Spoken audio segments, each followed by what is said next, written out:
दोस्तों, पुस्तक का नाम है बचत करना कैसे सीखें। आज इसका लेसन नंबर 6, हेडिंग कृत्रिमता का आवरण उतारें।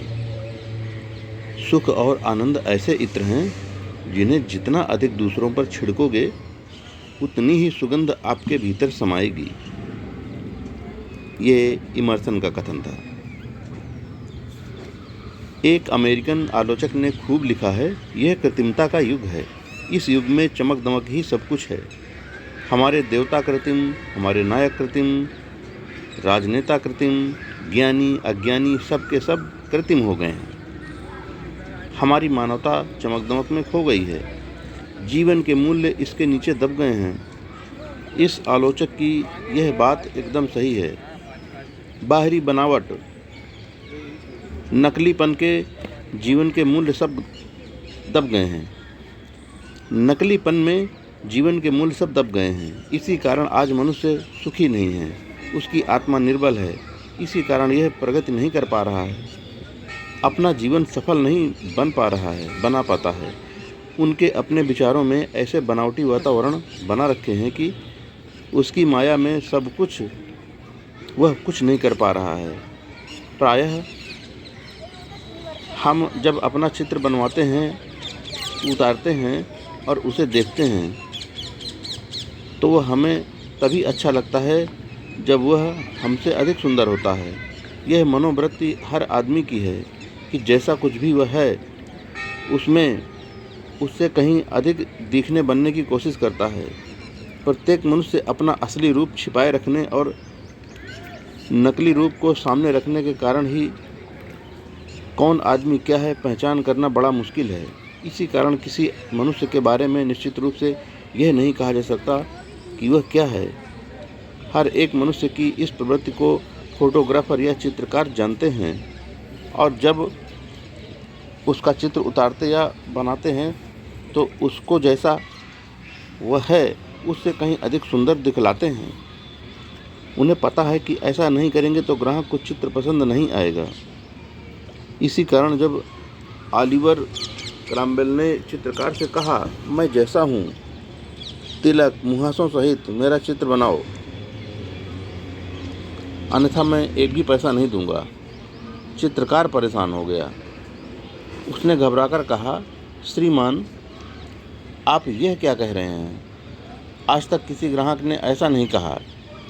जैसे आप हैं वैसा चित्र बना दूं तो आपको पसंद नहीं आएगा। नहीं, जैसा मैं हूँ वैसा ही बनाओ। ऑलिवर क्रॉम्वेल जैसे लोग इस दुनिया में कितने हैं। हर आदमी नकली चेहरा लगाए घूमता है। आप स्वयं अपने जीवन में अनुभव करते रहते हैं। शुरू में कोई आदमी बहुत ही महान लगता है, भला नेक, उसकी तारीफ करते आप थकते नहीं हैं। पर कुछ समय बाद वही आदमी आपको बुरा लगता है, उससे आपको सख्त नफरत हो जाती है। उसके काफ़ी निकट आने पर आपको पता चलता है कि वह तो बहुत गंदा आदमी है। इसी प्रकार आप अगर मकान मालिक हैं तो शुरू में जब किराएदार आपके घर आता है तो वह कितना अच्छा भला लगता है। बाद में आप उससे तौबा कर बैठते हैं।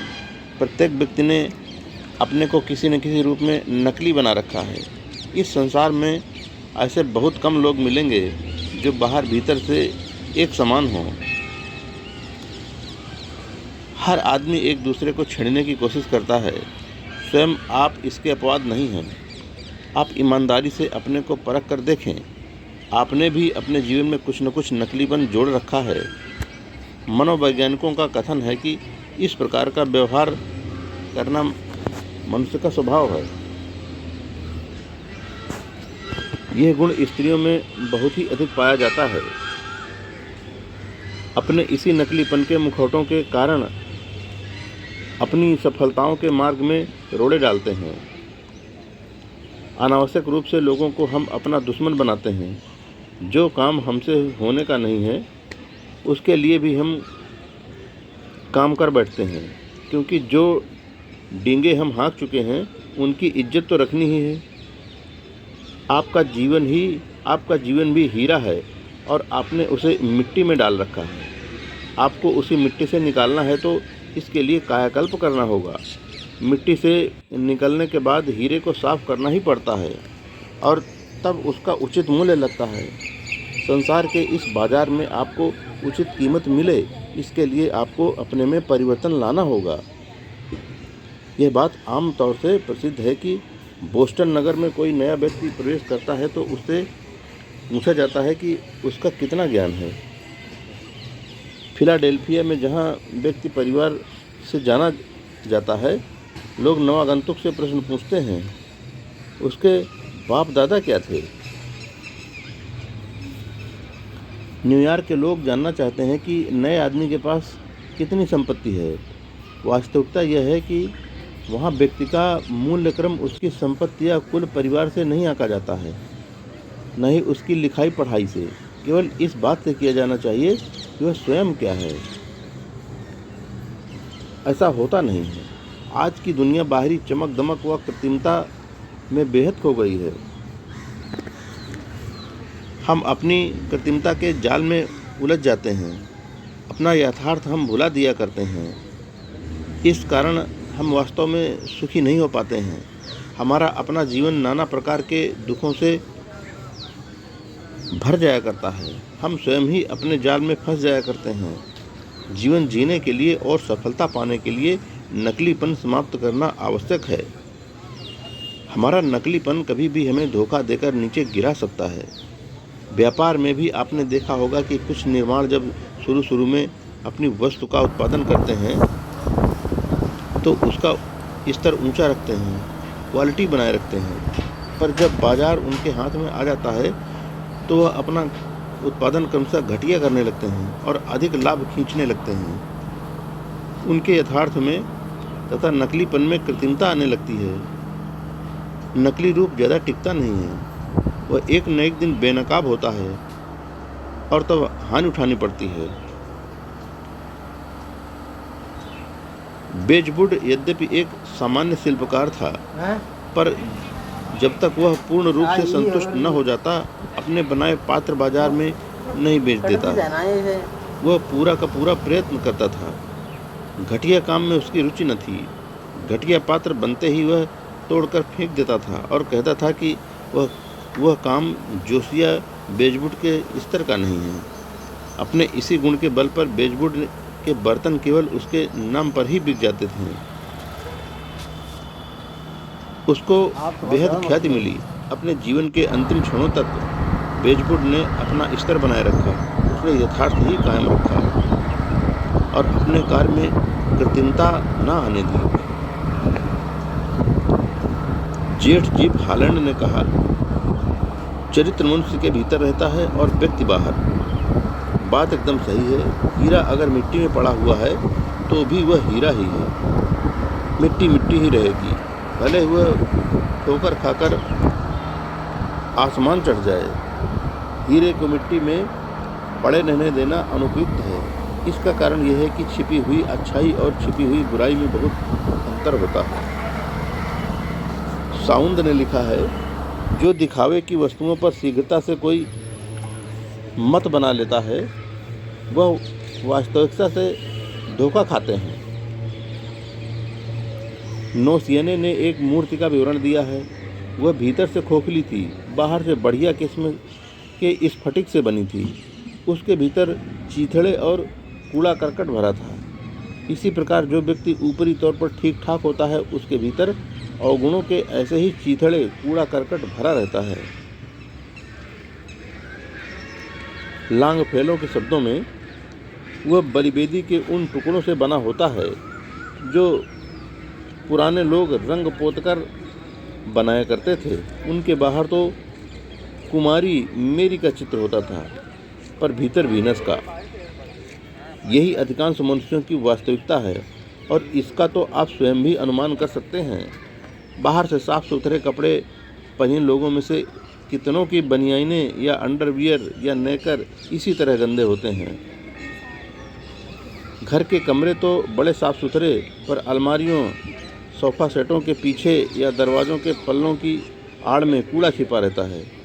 जब किसी मेहमान के आने की पूर्व सूचना रहती है तो हम अपना घर साफ़ सुथरा कर लेते हैं, क्या हमारा घर उसी तरह साफ़ सुथरा रहता है?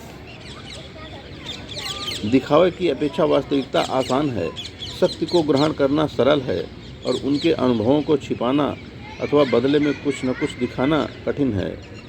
कितनी सटीक व्याख्या है यह। हम तो चारों ओर यही देखते हैं कि किस प्रकार लोग धोखे और बनावट को वास्तविकता मानकर उसके चक्कर में पड़ जाते हैं। बनावटी तभी तक चमक दमक सकता है जब तक कि असलियत सामने नहीं आ जाती है। यह एक ध्रुव सत्य है कि आप कृत्रिम पर कितनी भी चमक दमक क्यों न पोत दें, कोई समय आएगा जब कोई न कोई उस बनावटी आवरण को उतार फेंकेगा। इस सत्य से आप इनकार नहीं कर सकते हैं।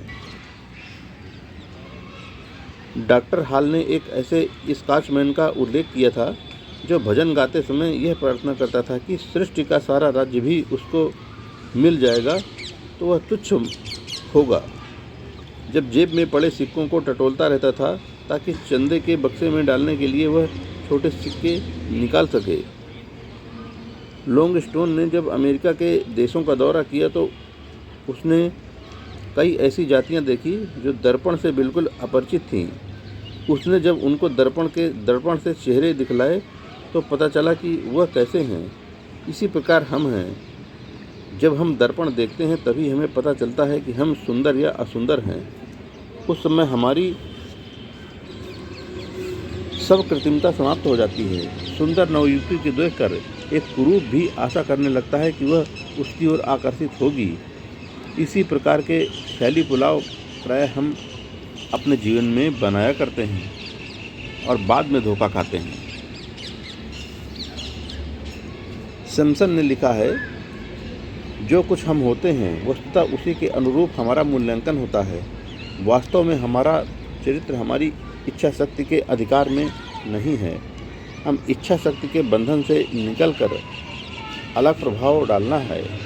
समझा यह जाता है कि इस अच्छाई बुराई को अपने दिखावे के कर्मों से ही एक स्थान से दूसरे स्थान तक पहुंचाते हैं, किंतु सच तो यह है कि यह तो हमारे हर सांस की भांति अंदर से निकलती रहती है।